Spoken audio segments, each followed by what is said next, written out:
नमस्कार, आप देख रहे हैं चैनल 18 भारत। आइए नजर डालते हैं पंचकुला की खास खबर पर। मांगों को लेकर गरजे कर्मचारी, आंदोलन तेज करने की चेतावनी। सर्व कर्मचारी संघ के आह्वान पर विरोध प्रदर्शन कर सौंपा ज्ञापन। सर्व कर्मचारी संघ हरियाणा के आह्वान पर कर्मचारियों ने अपनी मांगों को लेकर उपायुक्त कार्यालय पंचकुला पर जोरदार प्रदर्शन किया। इस दौरान कर्मचारियों द्वारा मांगों की तख्तियां हाथों में लेकर विरोध प्रदर्शन करते हुए जमकर नारेबाजी की गई व तहसीलदार पंचकुला को मुख्यमंत्री के नाम ज्ञापन सौंपा गया। कार्यक्रम की शुरुआत में सीमा पर शहीद हुए सैनिकों को श्रद्धांजलि देते हुए 2 मिनट का मौन रखा गया। यह विरोध प्रदर्शन सर्व कर्मचारी संघ हरियाणा के आह्वान पर किया गया। जिला पंचकुला के प्रधान रामपाल मलिक व सचिव विजयपाल सिंह ने इस प्रदर्शन का नेतृत्व किया। उन्होंने कर्मचारियों को संबोधित करते हुए कहा कि कोविड-19 महामारी के चलते सरकार द्वारा संकट की इस घड़ी में सभी सरकारी व गैर सरकारी संस्थाओं को किसी भी कर्मचारी की छटनी ना करने की सार्वजनिक अपील की गई थी, लेकिन सरकार खुद इसके बिल्कुल उल्टा चल रही है। संकट की इस घड़ी में कोरोना रिलीफ फंड में 100 करोड़ रुपए से अधिक की मदद करने वाले कर्मचारियों को ही सरकार निशाना बना रही है। सबसे पहले डीए पर जुलाई 2021 तक तथा एलटीसी पर 1 साल तक रोक लगा दी गई। माननीय सुप्रीम कोर्ट के फैसले के बाद 1983 पीटीआई और 10 साल बाद नौकरी से निकाल दिए गए। सरकार की इन्हीं सेवाओं को बचाने के लिए सभी विकल्पों पर विचार कर सेवा सुरक्षा प्रदान करने की आवश्यकता थी। इसी प्रकार आर्थिक संकट के नाम पर नगर निगम हरियाणा सहकारी विकास प्राधिकरण, हरियाणा टूरिज्म, कुरुक्षेत्र विकास बोर्ड व अन्य कई विभागों से सैकड़ों कर्मचारियों की छटनी कर दी गई। नगर निगम में नव चयनित किए जेई की ज्वाइनिंग के बाद सालों से अनुबंध पर लगे सैकड़ों जेई को हटाया जा रहा है। स्वास्थ्य विभाग व पालिका ने कर्मचारियों को योद्धा बताने और उनके लिए ताली थाली पिटवाने वाली सरकार ठेंगा कर्मचारियों को पेरोल पर ले जाने की बजाय टुकड़ों में सेवा विस्तार कर रही है। पालिका कर्मचारियों के साथ हुए समझौते को लागू नहीं किया जा रहा। यह सब कार्रवाई सरकार की सार्वजनिक अपील से बिल्कुल उलट चल रही है। चैनल 18 भारत के लिए पंचकुला से दिव्या राणा की ये रिपोर्ट। सर, आप यहाँ पे किस लिए खड़े हो, क्यों प्रदर्शन कर रहे हैं? धरना प्रदर्शन आप लोग क्यों कर रहे हैं सर? ये हमारा धरने प्रदर्शन करना कोई शौक नहीं है।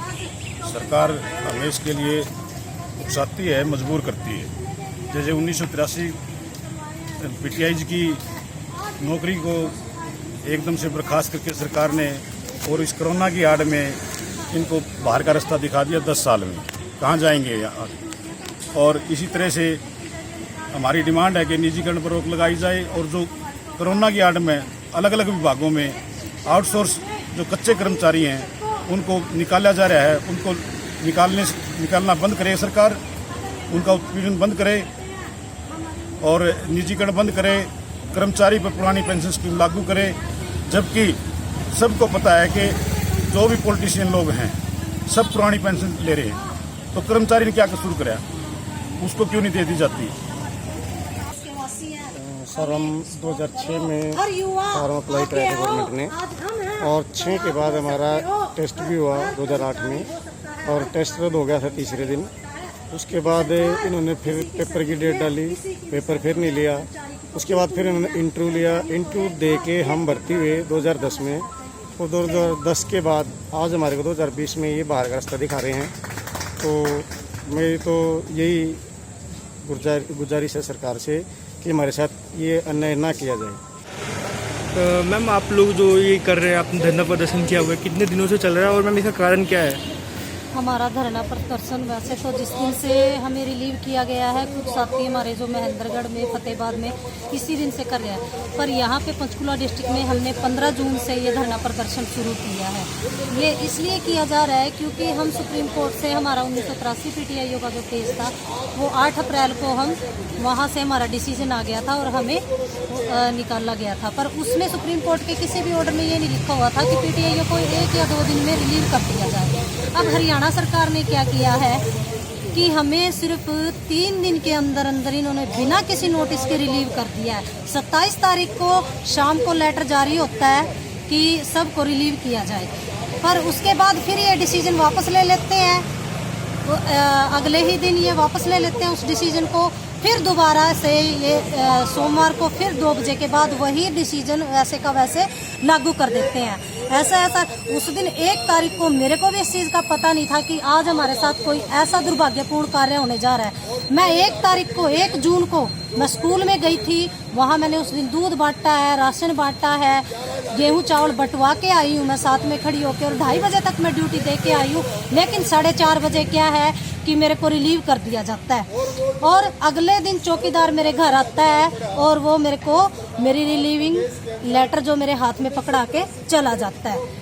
उसके बाद फिर क्या है कि सर एकदम से अगर हमारे हाथ में आए या हम व्हाट्सएप पे हम फिर भी सोचते हैं कि हो सकता है शायद हुआ है या कुछ भी है, हमारे घर पे ऐसे लेटर पहुंच जाता है बिना किसी नोटिस के, तो ये तो ना एक तरह से अटैक देने वाला काम है कि जो नहीं मरता है ना उसको मार दो। एक तरफ ये सरकार क्या कहती है कि लॉकडाउन के दौरान आपने किसी का रोजगार छीनना नहीं है, आपने अगर कोई काम पे नहीं भी आ रहा है उसको आपने पेमेंट देनी है, चाहे वो घर में काम करने वाली है, चाहे प्राइवेट क्षेत्र में कोई काम करने वाला कर्मचारी है, कोई भी है। लेकिन सरकार खुद क्या कर रही है, सरकार आधे से ज़्यादा कर्मचारियों को तो पेमेंट ही नहीं कर रही है, लेकिन जो कुछ हमारे जैसे हैं अभागे लोग, उनको ये लात मार के बाहर कर दे रही है। क्यों कर रही है हमारे साथ ऐसा? क्या गलती है हमारी? क्या गलती है हमारी? हाँ, हम इस देश के वासी हैं, हम क्या बाहर से आए हैं? हमने क्या डिग्रियाँ नहीं ले रखी? हम बिना पढ़े लगे हैं, तो फिर हमारी कहाँ गलती है? गलती उस बोर्ड की निकाल लो ना जिसने हमें इसमें रखा। किसकी जिम्मेवारी होती है सारे कागज डॉक्यूमेंट चेक करने की? बोर्ड की होती है, जो हमें रख रहा है, जिसके ऊपर सारी जिम्मेवारी है। तो उस समय जांच करनी थी। अगर उस समय भी नहीं जांच की है तो उसके बाद हमारे कम से कम 5-5 बार 4-4 बार हर रोज हमारे डॉक्यूमेंट चेक होने के लिए आते हैं, और उसके बाद भी क्या कहते हैं कि पीटीआईओ की भर्ती को रद्द किया जाता है। क्यों किया जाता है रद्द?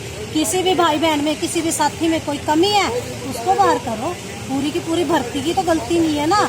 सरकार अपनी रंजिश निकालने के लिए कर्मचारियों को रोक देती है। कर्मचारियों की क्या गलती है? कर्मचारी तो सबके लिए काम करते हैं। अरे भाई, जब कांग्रेस की सरकार थी तब भी हम काम करते थे। अगर आज बीजेपी की सरकार है तो हम काम कर रहे हैं, गठबंधन की सरकार है फिर भी हम काम कर रहे हैं। हम विरोध तो नहीं कर रहे कि हमें सरकार ने, कांग्रेस ने रखा था और हम तो उन्हीं के लिए काम करेंगे, हम बीजेपी के लिए काम नहीं करेंगे। तो क्या है कि मेरी आज ये मांग है, मैं ये मांग सोचकर, ये फैसला सोचकर आज धरने पे बैठी हूँ, और सारे मेरे बहन भाई बैठे हैं कि हमारी 1983 पीटीआई की नौकरी को बहाल किया जाए, हमें दोबारा से नौकरी पे रखा जाए, हमारा रोजी रोटी हमें वापस किया जाए। धन्यवाद।